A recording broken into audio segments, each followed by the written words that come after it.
नमस्कार। ज्योति प्रकाश रंगा के साथ आप देख रहे हैं हमारा खास शो टॉक विद जेपीआर। हमारे शो में हम आपकी मुलाकात करवाते हैं एक ऐसी शख्सियत से जिन्होंने अपनी लगन से, निष्ठा से, इच्छा शक्ति से अपने व्यक्तित्व को बनाया है। उन्होंने एक आदर्श स्थापित किया, एक एग्जाम्पल सेट किया है उन्होंने अपनी पीढ़ी के लिए। आज हम बातचीत करेंगे हमारे स्टूडियो में बीकानेर की एक ऐसी युवा शख्सियत जिनमें बहुत सारी खूबियां हैं। वे खूबियां उस रूप में भी हैं कि अगर आप उनसे मिलेंगे तो आपको उनमें नज़र आएगा एक शानदार बिजनेस कंसल्टेंट। आप उनसे जब बात करेंगे तो आपको लगेगा मैं किसी कवि से बात कर रहा हूँ। जब आप उनसे बातचीत करेंगे तो आपको लगेगा कि आप किसी ऐसे प्रोफेशनल से बातचीत कर रहे हैं जिसने आपको एक ही मुलाकात में अपना बना लिया, प्रभावित कर लिया। मैं बात कर रहा हूँ शशांक शेखर जोशी। ये नाम है उस युवा का जिसके सपनों में जान है, जिसकी उम्मीदों की उड़ान अभी बहुत ऊंची है, या मैं यूं कहूँ कि सपनों से जो लोग जुड़ते हैं वे सपने हकीकत में बदलने के लिए एक जुनून जगाना पड़ता है, एक ज़िद करनी पड़ती है, अपने हौसलों को बरकरार रखना पड़ता है। जीवन में असफलताएं आती है, निराशाओं के दौर आते हैं, लेकिन उसे ओवरकम कैसे करना है ये शशांक शेखर जोशी जैसे युवा अपने साथी युवाओं को बताते हैं। आइए बातचीत करते हैं टॉक विद जेपीआर में उस शख्सियत से जिसका नाम है शशांक शेखर जोशी, और जानते हैं उनसे कि उनके हौसलों की ये उड़ान कब से शुरू हुई और कहाँ जाकर के वो खत्म होगी। शशांक जी, आपका बहुत बहुत स्वागत है टॉक विद जेपीआर। नमस्कार ज्योति प्रकाश जी, बहुत बहुत धन्यवाद आपके स्नेह भरे आमंत्रण के लिए। शशांक जी, सबसे पहले हमारा सवाल आपसे यही है कि बीकानेर जैसे शहर में जहां आम तौर पे जिस परिवेश में आपका जन्म हुआ है, जिस समाज में आपका जन्म हुआ, वहां पर आम तौर पे बचपन से जिम्मेदारियों का बोध कम होता है। एक उम्र तक आते आते सोचते हैं और कहते हुए पाए जाते हैं अभी तो बैठे हैं, अब आज तो माई तो ढाबे में चाल रहा है काम। इस तरह के जो जवाब हैं ये सुनकर के कहीं कहीं आज के दौर में व्यक्ति थोड़ा सन्न हो जाता है, सूना हो जाता है। ऐसे में सुबह से लेकर रात तक आपको जिस ढंग से मैं काम करते हुए देखता हूँ, जिस ढंग से आप काम करते हैं और चेहरे पर ये मधुर मुस्कुराहट या प्यारी सी मुस्कुराहट बनी रहती है, secret of energy, secret of pleasures जो है वो क्या है शशांक? सबसे बड़ा सीक्रेट मेरे जीवन का, secret of pleasure of my life जो है कि भगवान ने मुझे इतने अच्छे लोगों से मुलाकात करवाई जीवन में। मेरा परिवार, मेरे रिश्तेदार, मेरे इर्द गिर्द, मेरे दोस्त, मेरे सहकर्मी, मेरे नौकरी जब मैंने करी तो मेरे मैनेजर्स, मेरे सुपर बॉसेस, जहाँ मैं गया मेरे गुरुजन, हर लोग मुझे बहुत शानदार व्यक्तित्व वाले मिले, सहयोगात्मक व्यक्तित्व वाले मिले, सिखाने वाले मिले, लिखने पढ़ने वाले मिले। तो हो सकता है कि भगवान ने ये उन लोग सब लोगों को मेरे जीवन में एक नेमत बनाकर भेजा जिन्होंने मुझे बहुत सारी चीज़ों को सिखाया। और जब ऐसे लोग जीवन में होते हैं ज्योति प्रकाश जी, तो मुस्कुराहट तो बनी रहती है। शशांक, एक बात और हम जानना चाहेंगे कि जिस तरीके से आपके काम करने का ढंग है, आपके काम करने का जो तरीका है वो एक ही बार में लोगों को प्रभावित कर लेता है। मैं अगर बात करूं आपके बिजनेस कंसल्टेंसी के फील्ड की, जिसमें आपको एक लंबा अनुभव हो गया, मैं जान सकता हूं, दर्शक जानना चाहेंगे कि इसकी जो शुरुआत है वो कहाँ से हुई, कि शशांक जो है वो एक सामान्य परिवेश में पल बढ़ करके और एक बड़े बिजनेस कंसल्टेंट के रूप में खुद को कैसे एस्टेब्लिश कर पाया? जीवन में कई बार दुर्घटनाएं होती हैं, एक्सीडेंट होते हैं ज्योति प्रकाश जी, और हर दुर्घटना बुरी हो ऐसा ज़रूरी नहीं। दुर्घटनाएं आपके जीवन में अच्छी भी हो सकती हैं। तो 2004 की बात है, मैं कलकत्ता गया था और एक छोटी सी दुर्घटना हुई कि मैंने अखबार में एक ऐड देखा आईसीसी बैंक। शशांक, मैं रोकना चाहूँगा, मतलब अगर मैं शब्दों की बात करूं तो दुर्घटना का मतलब तो बुरी घटना से ही है। नहीं, मैं वही कह रहा हूँ, लोग वही समझते हैं एक्सीडेंट, है ना। सुघटना बोल के एक्चुअली क्या है ज्योतिबा, सुघटना बोल के हमारे विद्वानों ने ऐसा कोई शब्द गढ़ा ही नहीं। तो आप उसको सुघटना ले लें, एक नए शब्द का हम आपके इस टॉक शो में आज जन्म दे देते नहीं, हैं। आप कवि भी हैं, आप लिखने वाले भी हैं, तो तो मुझे लगता है सुघटना बोल के कोई है ना, सुयोग जरूर है, संयोग संयोग है, सुयोग है। तो मैं कलकत्ता गया था, वो दुर्घटना ही थी मेरे लिए, मैं इसलिए बोल रहा हूँ। मैं गया था बीसीए की पढ़ाई करने के लिए, और किन्हीं कारणोंवश मैं बीसीए में वहाँ पे एडमिशन नहीं ले पाया। और एक दिन मैं सुबह अखबार पढ़ रहा था, जो वहाँ का फेमस डेली है उसको मैं पढ़ रहा था, और उसमें आईसीआईसी बैंक का वॉक इन इंटरव्यू था, और आईसीआईसी बैंक की जिस ब्रांच का उसमें उल्लेख था, वो जहाँ मैं रहता था उससे 4 कदम दूरी पे था। तो मैं चला गया इंटरव्यू देने के लिए, और मेरे लिए तब यहाँ वो होती नहीं थी आईसीआईसी बैंक, और हम जैसे बीकानेर के लोगों के लिए आईसीआईसी बैंक ही बड़ा नाम था। और सुयोग से मेरा चयन वहाँ हो गया, वहाँ से जीवन परिवर्तित हुआ। आज 20 साल पूरे हो जाएंगे मुझे प्रोफेशनली काम करते हुए। नहीं, वो जो आईसीआईसीआई बैंक में आपके इंटरव्यू की जो घटना है वो आज से 20 साल पहले 20 साल पहले 2004 की है सर, 2024 अप्रैल में 20 साल हो जाएंगे। आपकी उम्र 18 साल की थी। 18 साल 18 साल की थी। चलो, अब सहज अनुमान लगेंगे, लोग कैलकुलेशन करेंगे कि इस उम्र वाले दिखते नहीं है। शशांक अभी 20-25 साल का युवा दिखता है। धन्यवाद। ये कॉम्प्लीमेंट है।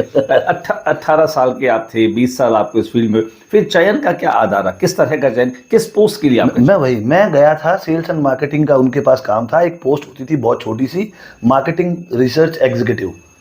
तो मैं शुद्ध शब्दों में कहूँ तो मुझे बाजार में जाके लोगों का सेविंग अकाउंट और फिक्स डिपॉजिट्स के लिए लोगों को लाना था।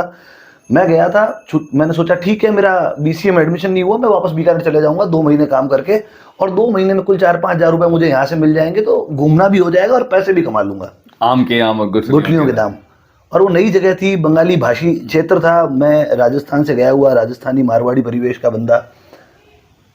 जब भगवान आपके जीवन में कुछ करने की ठान लेता है ना, तो वो सीधे सीधे रास्ते नहीं भेजता। उसने मेरा बीसीए का फॉर्म कैंसिल करवाया, मुझे आईसीआईसीआई बैंक में ऑफ रोल पे नौकरी लगवाया, और पहले महीने जब मेरा टारगेट केवल 7 अकाउंट खोलना था, मैंने 20 अकाउंट खोले। और ये चमत्कार था जीवन में प्रभु का कि अगले महीने मैं कंपनी का ऑन रोल एम्प्लॉय था। अच्छा, जब पैसा मिला आपको, जॉब के साथ में सैलरी मिली है, जिसे कि हम ऑन रोल आप हो गए, वो कैसा अनुभव था? कैसा लगा आपको कि 18 साल की उम्र में नौकरी, ऑन रोल नौकरी, आईसीआईसीआई? पैर जमीन पे नहीं थे। पैर जमीन में नहीं थे। आज भी मेरे घर वाले ऐसा ही कुछ कहते हैं कि आज भी तेरे पैर जमीन पे नहीं है, उन्हें शायद ऐसा ही लगता है। पर जो सबसे अच्छी बात थी ना, कि जो सपने आप देखते हो, 1994 में मेरे बड़े भाई साहब की शादी हुई थी, और एक काले कलर की टाइटन की बहुत स्लीक सी वॉच मेरे घर पे आई थी, और मुझे बहुत पसंद थी। पर मैं 4th क्लास में पढ़ता था, तो मुझे इजाज़त नहीं थी पहनने की। मेरी पहली कमाई से मैंने वो घड़ी खरीदी। आज भी वो घड़ी मैं नियमित रूप से पहनता हूँ। ये माना जा सकता है कि शशांक जिस चीज़ को पसंद करता है, जिसको लेने की ठान लेता है, वो तत्काल न सही लेकिन भविष्य में वो जरूर। बिल्कुल। और केवल शशांक के साथ ऐसा नहीं है ज्योति प्रकाश जी, आदम जात में जिस व्यक्ति ने जो ठाना है उसने वो पाया है। अगर आपसे कोई पूछे कि आपके पास ये क्यों नहीं है, तो उसका ये जवाब ये हो सकता है केवल कि मैंने ये ठाना ही नहीं था। उसके पीछे सब बहाने हैं। कुल मिलाकर के शशांक के व्यक्तित्व में कहीं कहीं संकल्प की शक्ति जो है वो बहुत दृढ़ है, ऐसा माना जा सकता है। शशांक, बिजनेस कंसल्टेंसी, अर्निंग, समय से पहले, समय के साथ में कहीं परिवार की कोई ऐसी नीड रही जब आपको लगा हो कि नहीं, मुझे मेरा सेल्फ अर्न करना है, मुझे मेरे पैसे से कुछ लेना है, मुझे मेरे ही पैसों का कुछ खरीदना है, ऐसी कोई सोच रही हो? नहीं। सुयोग यही रहा जीवन में कि ऐसे परिवार में जन्म मिला कि आज भी मेरे ऊपर कोई जिम्मेदारी नहीं है। मैं आधिकारिक रूप से जिम्मेदारी मुक्त घर का सदस्य हूँ। नहीं, घर का सदस्य हूँ मेरे। तो व्यक्तित्व इसी वजह से मैं हंसमुख व्यक्तित्व लगता हूँ सबको। शायद इसीलिए बहुत सारे रिस्क ले पाया, विधाओं में भी आप अपने आप को इन्वॉल्व कर लेते हैं। बिजनेस कंसल्टेंसी के साथ आपके लेखन का काम भी चलता रहता है समानांतर। आप एक अच्छे कवि हैं, आप एक अच्छे गीतकार हैं, आप हिंदी राजस्थानी में अधिकार रूप से लिखते हैं, क्योंकि मुझे याद है अच्छे से, एक शॉर्ट मूवी में आपका वो गीत था, सुबह नई दिन नया जीले उसे जो है मिल गया। बिल्कुल, वो गीत मैं चाहूँगा हमारे दर्शक सुने, वो क्या था। और उसी गीत से मुझे मालूम चला कि शशांक जो है वो इतने अच्छे गीत भी लिखता है। मैं मूल रूप से एक सकारात्मक व्यक्ति हूँ। मैं नेगेटिव क्षणों में भी पॉजिटिव ढूंढ लेने का हुनर रखता हूँ, मुझे इस बात पे घमंड है। तो मेरे एक मित्र हैं हिमांशु, उन्होंने मुझे बोला कि हम एक मोटिवेशनल सॉन्ग बनाते हैं, और उससे पहले ज्योति प्रकाश जी बीकानेर में इस तरह की क्वालिटी की वीडियो शूट नहीं होते थे। मुझे याद है जब वो उसका लॉन्च हुआ था बैटरी, तो उसका एंकर भी मैं ही था। हाँ बिल्कुल। तो डिमांड ये थी हमारे जो प्रोडक्शन वाले थे उनकी कि मोटिवेशनल सॉन्ग लिखना है, ठीक है। तो वो शब्द उसके वहाँ से शुरू हुए, सुबह नई है दिन नया, जी ले उसे जो है मिल गया, तू भूल जा जो है खो चुका, बुन ले तो फिर से आशियां। क्योंकि जो बीत गया है कल उसको हम बदल नहीं सकते, आने वाले कल को प्रिडिक्ट नहीं कर सकते। तो आज का जो जीवन और आज का जो क्षण है ना, उसे तो कम से कम हम सकारात्मकता में बदल कर उसका आनंद ले सकते हैं। शशांक खुद जो है वो कल की उम्मीद के साथ जीता है या वर्तमान में जीता है? मैं वर्तमान में जीता हूँ, मैं वर्तमान को खूबसूरत बनाने में जीता हूँ। इस पल अगर मैं आपके साथ बैठा हूँ, ये लम्हा मेरे लिए कितने बरसों तक यादगार रहेगा, इस पे मेरा केंद्र ज़्यादा हूँ मैं, वरन इसके कि भविष्य में मैं आपके साथ कैसे संबंध रखूँगा। अच्छा शशांक, 20 वर्षों में बिजनेस कंसल्टेंसी के क्षेत्र में सैकड़ों लोगों से आप मिले, बहुत सारे लोगों को आपने उस मकाम पे पहुंचा दिया। वो उनकी मेहनत, उनकी किस्मत, सारी चीज़ें रही होगी, लेकिन उसका जरिया या उसका माध्यम आप ही बने।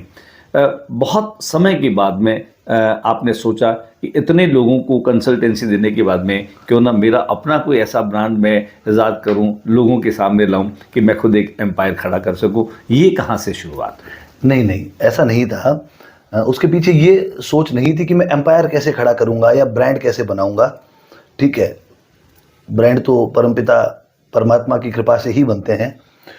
सोच ये थी कि मेरे जीवन में दो क्षेत्रों का लंबा अनुभव रहा मेरे पास में। एक था इन्वेस्टमेंट, मैं एक्स इन्वेस्टमेंट बैंकर रहा। एक था हेल्थ केयर, मैं सिप्ला और फोर्टिस जैसी प्रतिष्ठित कंपनियों में अच्छे पदों पर काम किया। तभी आपके बीकानेर के कई सभी डॉक्टर से बड़े अच्छे रिलेशन? नहीं, वो सब मुझसे प्यार करते हैं। तो ये दो चीज़ों का मेरे पास में एक अनुभव था। तो मैं उतनी बड़ी शख्सियत नहीं कि करोड़ों रुपए लगाकर मैं एक हॉस्पिटल खोल सकूं, पर मैं निवेश संबंधी एक ऐसी कंपनी जरूर खोल सकता था जो मेरे बूते में था, जो इस शहर के लोगों को और धीरे धीरे करते हुए इस प्रदेश के लोगों को एक ऐसा नया एक्सपीरियंस दे, अनुभव दे, जो निवेश में आज तक लोगों को नहीं मिला है। ये एक संकल्प है उसके पीछे।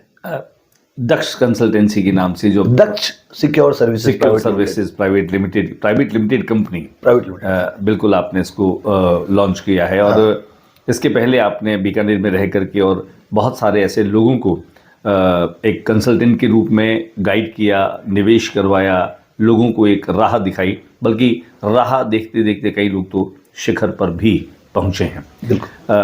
अब शशांक अपने लिए इस फील्ड में किस तरह की संभावनाएं देख रहे हैं और किस तरह से वो इसमें काम कर रहे हैं? मैं ज्योति प्रकाश जी 20 सालों से एक हार्डकोर सेल्समैन ही समझता हूँ अपने आप को। सबसे पहले अगर मैं प्रोफेशन की बात करूँ, और जो सेल्समैन होता है वो न्यूनतम पे गणना करके चलता है ना, वो मिनिमम पे कैलकुलेट करके चलता है। तो अगर मैं दक्ष की बात करूँ कि दक्ष अपने आप को कहाँ देखती है, हम क्या अपॉर्चुनिटी है मार्केट में। 140 करोड़ के देश में 12 करोड़ लोग ही हैं अभी तक जिनके पास में डीमेट अकाउंट है। तो मैं दो चीज़ें सोचता हूँ। पहला कि इस क्षेत्र में मेरा किसी से कोई मुकाबला ही नहीं है, क्योंकि क्षेत्र बहुत बड़ा है, सब अपना अपना काम कर रहे हैं।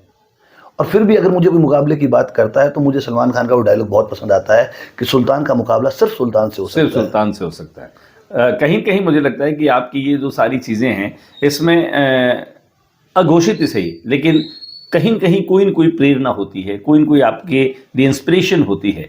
इस पूरे समग्र जीवन में अब तक जो आपने सफ़र तय किया है, इसके केंद्र में आप अपना रोल मॉडल, अपना आइकन या अपने इंस्पिरेशन किसे मानते हैं? किसी एक व्यक्ति का नाम नहीं लूँगा। अगर आइडेंटिटी बतानी है तो मैं शहर को, इस शहर के लोगों को और उस समाज को, जिस समाज में मैं बड़ा हुआ हूँ। मैं मेरे कम्युनिटी की, वैसे कम्युनिटी की बात नहीं कर रहा जैसे कम्युनिटी में अलग अलग बट जाते हैं लोग। मैं वो समुदाय की बात कर रहा हूँ, चाहे जिसमें अलग अलग कम्युनिटी के लोग हों, जिनके साथ मैं बड़ा हुआ। मेरे पिताजी के मित्र हर क्षेत्र से हैं, वो हर कम्युनिटी से है, तो उनका मुझे सानिध्य मिला। परिवार के लोग हर क्षेत्र में काम कर रहे हैं, अलग अलग प्रतिभा में हैं। दोस्त भी वैसे ही रहे, गुरुजन भी वैसे ही रहे। और भगवान की कृपा से अगर कलकत्ता से कैरियर शुरू करके यहाँ तक की यात्रा में पहुँचा हूँ तो लोग भी वैसे ही मिले। तो ये शहर और इसका कल्चर सबसे बड़ी बात है, वो मेरी प्रेरणा है और हमेशा वहीं से प्रेरणा लेता रहूँगा। अच्छा शशांक, एक बात और दर्शक जानना चाहेंगे। हालांकि आप अपने आप को कभी उस रूप में शो ऑफ नहीं करते जितना आप अपनी प्रतिभा रखते हैं। जब आप काम कर लेते हैं, परिणाम पर पहुंचते हैं, तब एक तरह से हम कहें कि लोग जो है वो आपको जानते हैं या फिर आपको मानते हैं।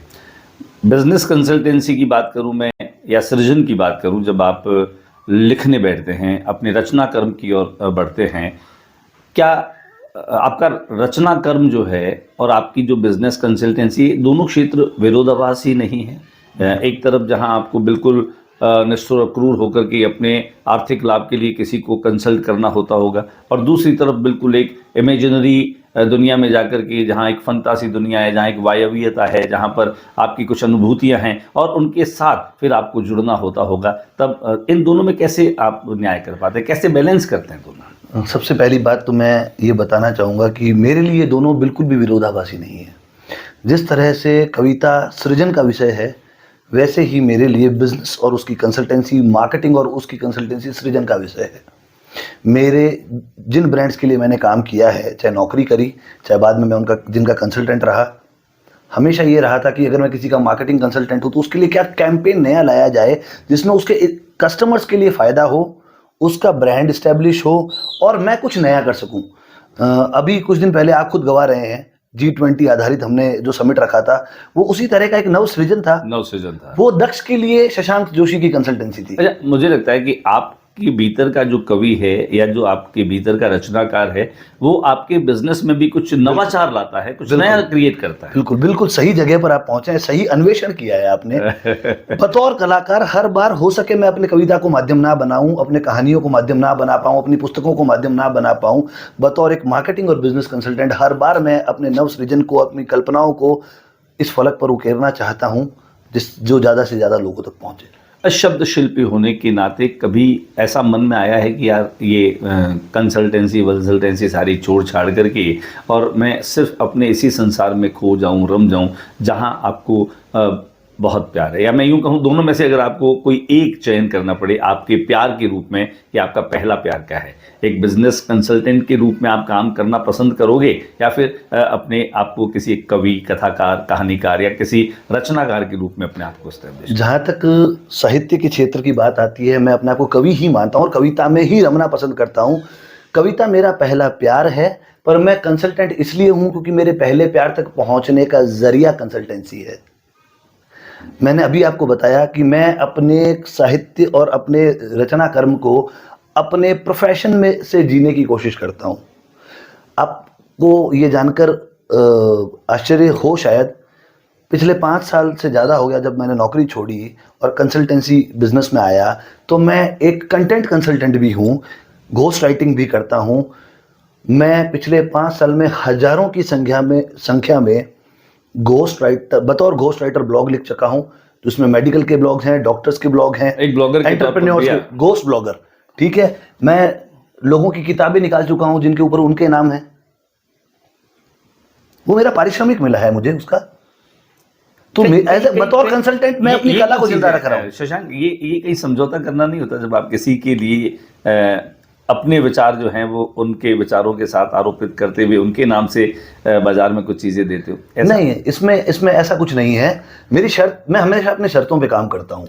मैं कभी किसी के लिए कोई स्क्रिप्ट भी लिखता हूँ तो मेरी शर्त होती है कि भैया मैं किसी को कोट नहीं करूंगा, दूसरे को मैं अपने तरीके से लिखूंगा, अपनी मर्जी से जितने दिन में होगा। नहीं, स्क्रिप्ट राइटिंग एक अलग चीज है शशांक, लेकिन मैं ये कहूँ कि मेरे लिए आप कुछ लिख दें और फिर लिखें आप और बाजार में वो ज्योति रंगा के नाम से जाए, ये कहीं कहीं पाठकों के साथ छल नहीं होता? नहीं, वो साहित्य के क्षेत्र में नहीं है ना ऐसा, वो सारे कमर्शियल क्षेत्रों की चीजें हैं, वो साहित्य के क्षेत्र की चीजें नहीं है। साहित्य में मैं ऐसा, वे लोग जिनके पास पैसा है, थोड़ी फेम चाहते हैं, वो चाहते हैं कि लोग उनको थोड़ा याद करें। अब कोई बिजनेसमैन है, वो प्लास्टिक के दाने का व्यापार करता है, ठीक है, शब्दों को उसको लगता है संचयन मेरे पास अच्छा है, प्लास्टिक के दाने का ज्ञान उसके पास अच्छा है, तो मैं उसके ज्ञान को अपने शब्दों में ढालकर उसके लिए अगर मैंने कोई आर्टिकल लिख दिया, कोई मैगजीन उसके नाम से निकल गई, कोई पुस्तक निकल गई, तो वो तो मेरा काम है और उसका पारिश्रमिक मिलता है बतौर कंसल्टेंट। ये कंसल्टेंट, ये भी कंसल्टेंसी है। ये इसको हम कंटेंट कंसल्टेंसी बोलते हैं। कंटेंट कंसल्टेंसी वो हमारे मार्केटिंग और बिजनेस कंसल्टेंसी के अंदर ही आती है। हमारे दर्शक कंसल्टेंसी के कई सारी जो फ्रेंचाइजी है उनसे आज रूबरू होंगे,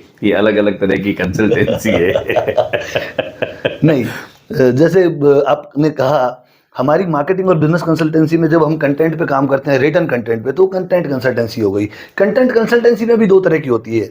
कंटेंट है तो या तो लिखित में कंटेंट है, या वीडियो कंटेंट है, या ग्राफिक कंटेंट है। तो जब हम ग्राफिक बना के देते हैं तो वो ग्राफिक कंसल्टेंसी हो जाती है। शशांक, हम हमारे ही संदर्भ का ये विषय है और हमारी जो बातचीत है आज बहुत सारे लोग जो आपको देख रहे हैं, एक यूथ आइकन के रूप में हमने आज आपसे बातचीत करने का निर्णय लिया था। एक यूथ आइकन के तौर पर ही मैं आज आपसे बात कर रहा हूँ।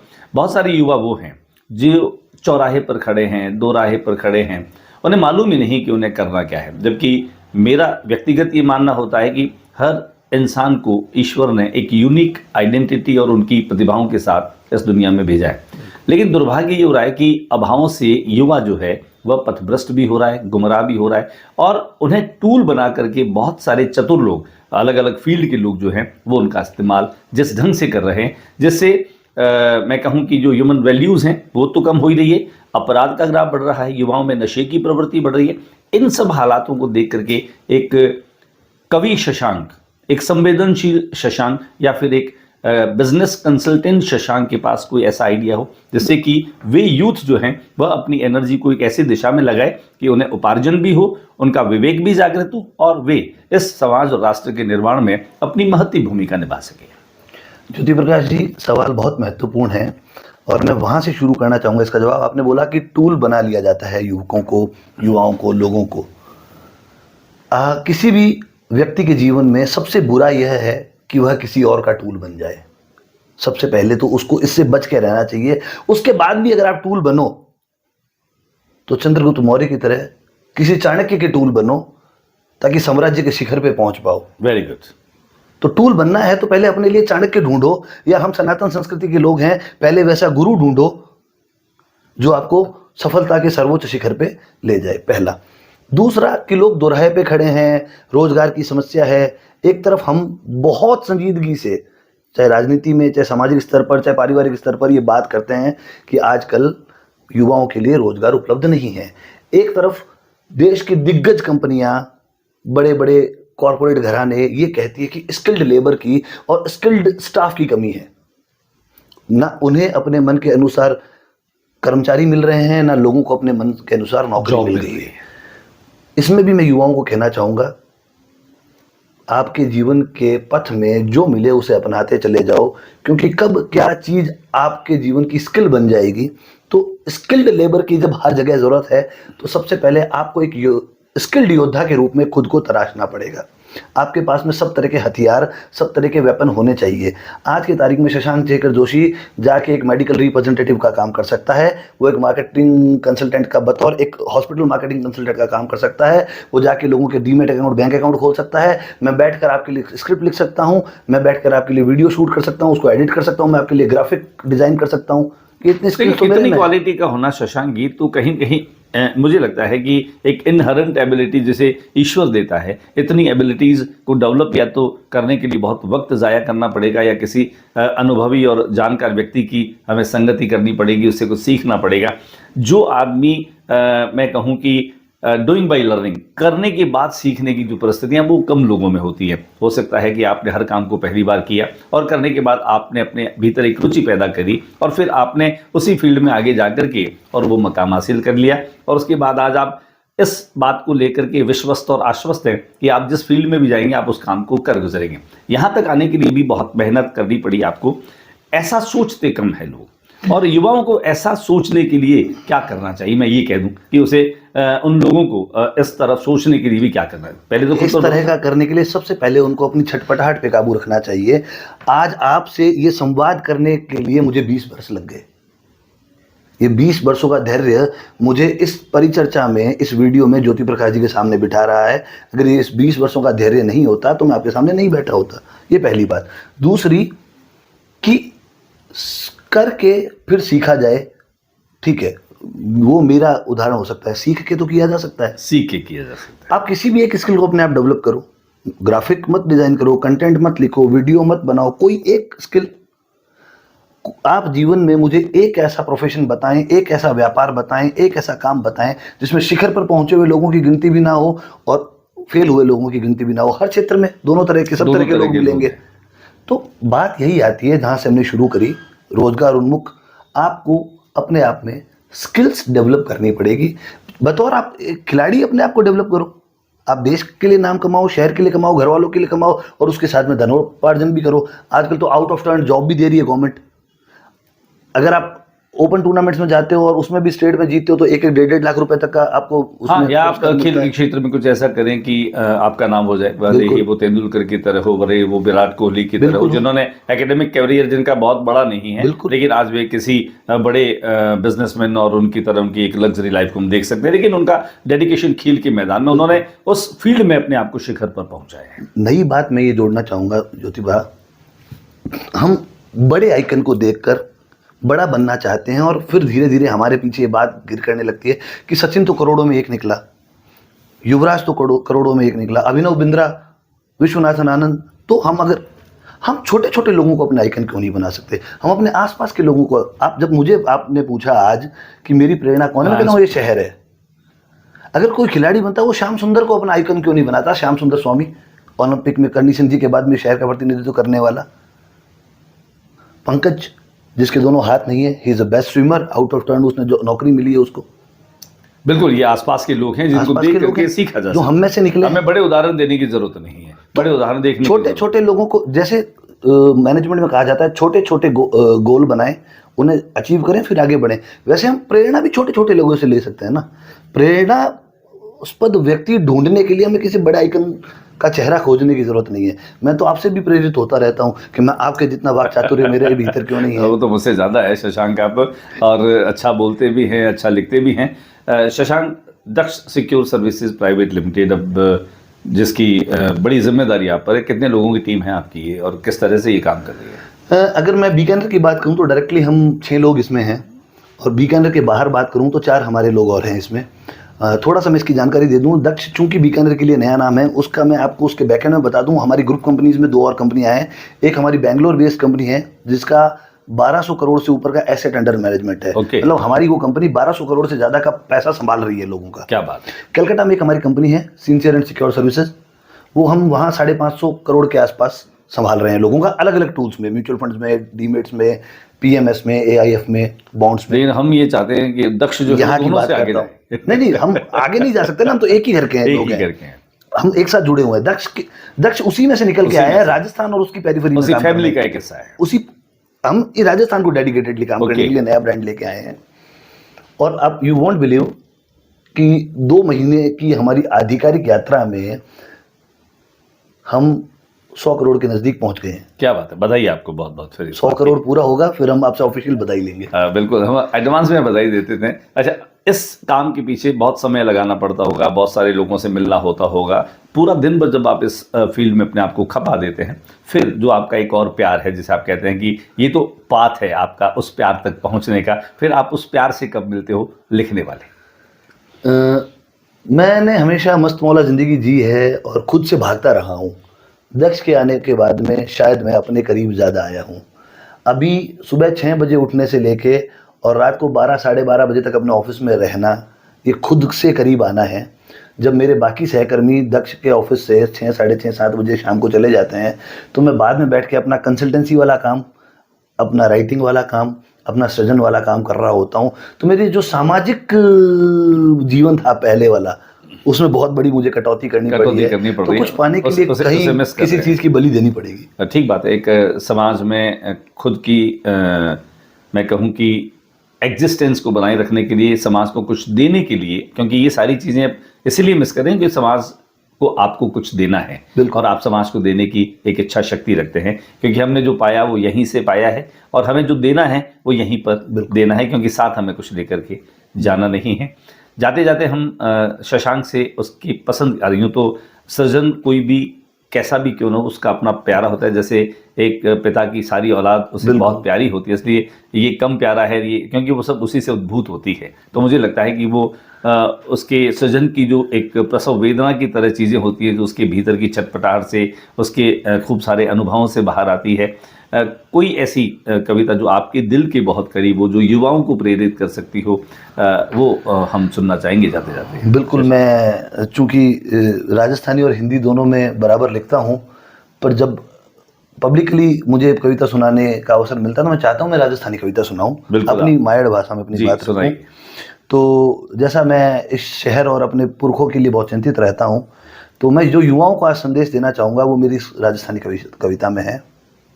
ए बूढ़ा डोकरा, ए बूढ़ा डोकरा जिकारी लटकती चमड़ी, दूजती टांग्या, कुड़ता गोडा, हाफीजती छाती, माए बड़ी ओड़ी आंख्यां, झुकी ओड़ी कमर, पण इन पर भी हेत लुटावती बोली। ए बूढ़ा डोकरा जिकारी लटकती चमड़ी, दूजती टांग्या, कुड़ता गोडा, हाफीजती छाती, माए बड़ी ओड़ी आंख्यां, झुकी ओड़ी कमर, पण इन पर भी हेत लुटावती बोली। आशीष देवती हथेलियां, हरजस गांव तो गड़ो, रामी रामरी बकार, टाबरा ने देख राजी होता, टाबरा ने देखकर राजी होता, बाता में जिणारे अखाणा और सुणावण ने मोकड़ी कथावा, बाता में जिकारे अखाणा और सुणावण ने मोकड़ी कथावा। ए माइत तिजोरी है, ए माइत तिजोरी है, तिजोरी अपनाए तरी, जिण रे ताण बचेड़ो है आज तक मिनखपणो। तिजोरी अपनाए तरी, जिण रे ताण बचेड़ो है आज तक मिनखपणो। जे आपा आने नहीं संभाल सकिया, जे आपा आने नहीं संभाल सकिया तो मिट जावेला फिर जात आदम जातरी, जात आदम जातरी। बहुत खूब आपने इस खूबसूरत कविता को माइंड भाषा में राजस्थानी में सुनाया, और एक दर्द आपका जिस तरह से मानवीय मूल्यों का क्षरण हो रहा है, जिस तरीके से पीढ़ियों के अंतर के साथ उन बुजुर्गों के प्रति लापरवाही कह दें, इग्नोरेंस कह दें, या फिर उन्हें अपरिहार्य मान करके और उन्हें कहीं किसी कोने में धकेल दिया जाता है। युवाओं को इस बात को समझना है कि ये उम्र, ये अवस्था उनको भी आनी है, ये धरोहर है, जो एसेट है हमारी। उसी तरीके से कि पेड़ अगर बूढ़ा हो जाए, वो फल देना बंद कर दे तो छाया ज़रूर देता है। बुजुर्ग हमारे घर आंगन के वही पेड़ हैं। बातचीत के लिए बहुत बहुत शुक्रिया, खूब रोचक बातचीत की। उम्मीद करते हैं कि आपको भी आना खूब पसंद आया होगा। ये थे हमारे साथ में शशांक शेखर जोशी, और हम उम्मीद करते हैं कि शशांक से बातचीत आपको पसंद आई होगी। अगर आपको पसंद आई है तो आप इसे सब्सक्राइब कीजिए, लाइक कीजिए, और कमेंट्स में अपनी राय को लिखना मत भूलिए। इजाज़त दीजिए ज्योति प्रकाश रंगा को। टॉक विद JPR में अगले सप्ताह फिर किसी और शख्सियत से हम मुलाकात करेंगे। तब तक के लिए नमस्कार।